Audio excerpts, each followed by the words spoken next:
OT, low-tech video. This is my belated Fukushima video, and this is the table of periodic elements.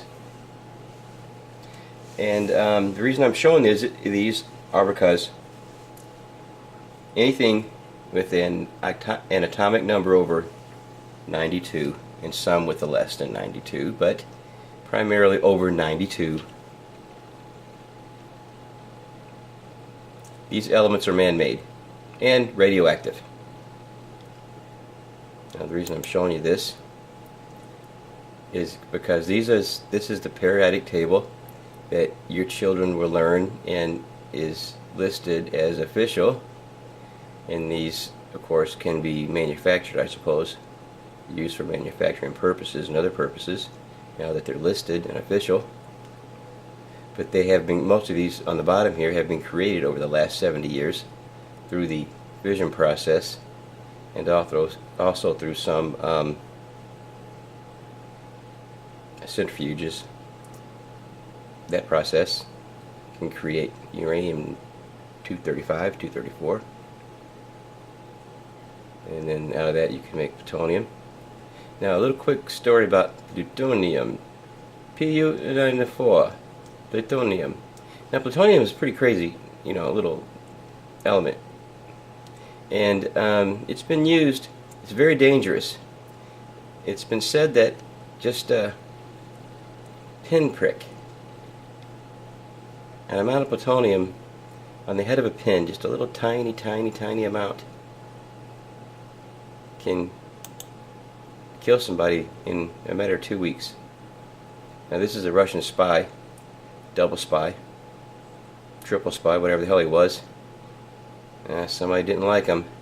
He was a healthy man, he's like all kinds of self-defense, the killer dude, tough guy, and that plutonium just wasted him away in just a matter of like a couple short weeks. And just a very small amount, and you got to look over who else was killed with plutonium. Well, there's Arafat.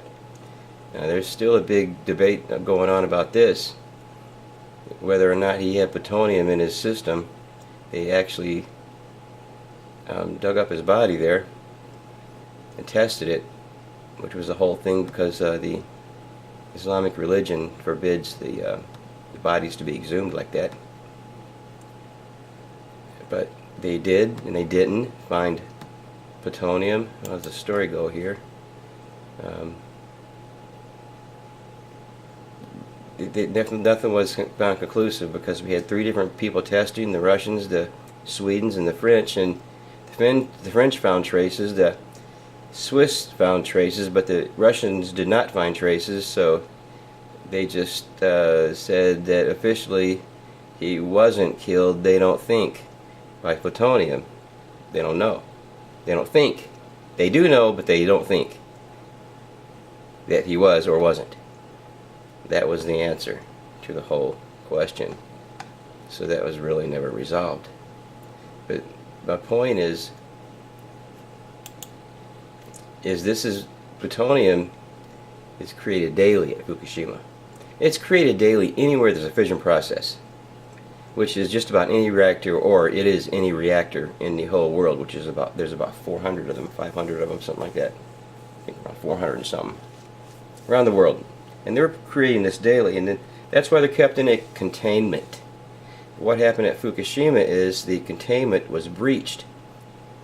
The cores, the cooling process was interrupted, and these things, these radioactive bars of uranium become extremely hot because of these neutrons just going wild. It's neutrons gone wild. Like Girls Gone Wild, but it's neutrons gone wild. And they're just looking for a place to go, somebody to hook up with, and they're just crazy mad, like a bunch of angry hornets, moving at so fast at the speed of light, nearly out of control. And they just become extremely hot with all that energy moving so fast, and they melt right through those containments, and all this stuff is released into the environment. Of course, this is man-made stuff. Now, not only through Fukushima, of course, is this stuff released. Now, this is testing, nuclear weapons test. We had atmospheric testing. We've had just basic, blow the shit out of a beautiful island paradise, blow the shit out of a beautiful desert scene with wonderful animal life and ecosystem, and we just fucking blow the shit out of it and radiate it, and it's never ever the same, ever. Well, maybe in a million or 2 million years, maybe it'll come back somehow. We won't see that, of course. But these are just nuclear bombs being tested all over the fucking place. This is just America. There's been thousands and thousands and thousands of tests in the atmosphere, underground, on the ground, every fucking where. We have been thoroughly radiated with these man-made elements. They're so common now they're listed in the periodic tables, of course. That's how common they are. Man-made in all of us. As I said before, when was the last time anything man-made was good, really released into the environment, was good for anything or anybody? It never has been, ever. There's no history of it.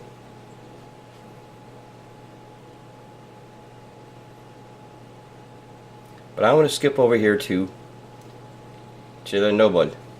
Now, I know a lot about Chernobyl. I've been following this since it happened in 1986. Sort of a hobby. I was in Israel in, I hate to say it because I'm getting old here, in 1982-83 when the Israelis bombed the nuclear reactor that was being built by Saddam Hussein, of all people, in Iraq. It was a big thing. So I learned all I could about nuclear energy, about radiation, radioactive things, how they become radioactive, what makes them dangerous, and it's been a learning experience since then. But since Fukushima, I've really been more into it. But now the sarcophagus here, it's been on the news that they're moving this sarcophagus into place over Chernobyl, over the factory. Here it is. This is number one. There's two parts of it. They build them in two separate places, or the same place, but two separate construction sites beside each other. Then they fuse them together. Then they move the whole thing. It's on rails. It's on like railroad rails, and they're going to move it over the plant. Because the thing is, they couldn't just build it over the plant because it was so radioactive that you can't get that close and be safe, the workers. Matter of fact, the cement slab here, this giant, huge cement slab that this entire structure is built on, was poured like 30 feet, 20 feet, 30 feet thick. Something like that. Of course, they measure in meters over there. I don't know what it was, but it was really thick. And it was because the ground was so radioactive that the radiation leaking up through the ground could have injured or compromised the health of the workers. So they had to build the slab really thick, and they put it on like train rails right here, and they're going to move it into place over the top of the damaged building, which is still highly radioactive. That's why they couldn't get over it to build it like that. They built it, and they're going to move it into place. Now, Fukushima may have to think of some kind of plan like this. Only theirs is on such a more massive scale that it's going to take a world effort, a whole world effort. Now, this took 12 countries and billions of dollars. I think it was $3 billion to complete this. They're moving it into place as we speak now. And once they get this into place, the reason they had to put it into place in the first place was because the old structure is deteriorating really, really rapidly. And the rad chick calls it the Wigner effect. Of course, this was a Dr. Wigner from some kind of scientist that found this, that found out that radiation could damage, these fast neutrons could damage structures of metal and concrete, which they have done. It's documented in Fukushima on a massive scale, and they're afraid the walls are going to fall down, which they will fall down. Now, this sarcophagus, what will happen is it will shield the environment. If the wall falls down and all this radioactive dust is just thrown into the, up to the air, it'll be contained with the sarcophagus here, and it won't be released into the environment, which is already radioactive enough. I mean, it's already fucked. Let's face it. And then they can work on removing some of this stuff without worrying about if they have an accident, it'll pollute the outside environment more than it already is. But see, the thing is, this structure here will also be damaged and compromised by the radiation. That's why they're saying this will last 100 years. Once they push this into place, guess what happens? They start building the next one, because as we don't have the technology to actually remove this material that's molten, that's still radioactive, that's still hot inside this area here, inside the core. We have one, only one. Fukushima has 3 or 4, and it's a different fuel also. But this is Chernobyl. 30 years later, this is still horrible. It's still a horrible, horrible accident, a horrible thing that has polluted the world, that has saturated the world with these man-made elements that are now in the periodic tables because they're so common, and they're inside of all of us, inside the food we eat, inside of everything.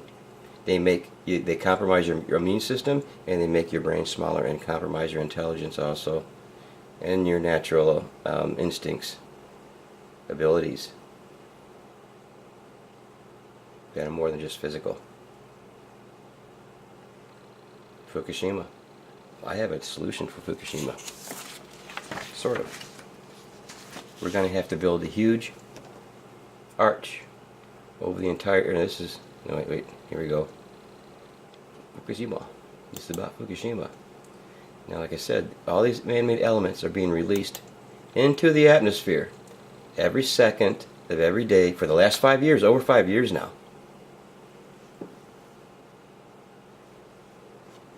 Every day, every second. A radioactive nightmare. We have animal die-offs that are of incredible proportions, all up and down the West Coast. They're blaming it on red tides and El Nino and all this other bullshit. We know, people who think know it's Fukushima. We know the effects of radiation. I mean, it doesn't take much to learn, but it's amazing how many people don't know anything about Fukushima whatsoever. People say they heard of it 5 years ago, and that's all they've ever heard of it, and that's it. They thought it was over with. And when you tell them, well, what do you think about the animal die-offs and up and down the coast and the dead sea lions and all the dead whales, and they just say, well, it's El Nino. I see it on TV, and that's just it. That's part of the dumbing down process. Let's just fool them. Let's just make them like that. Just make them so stupid that they don't question anything. That all they care about is being self-centered and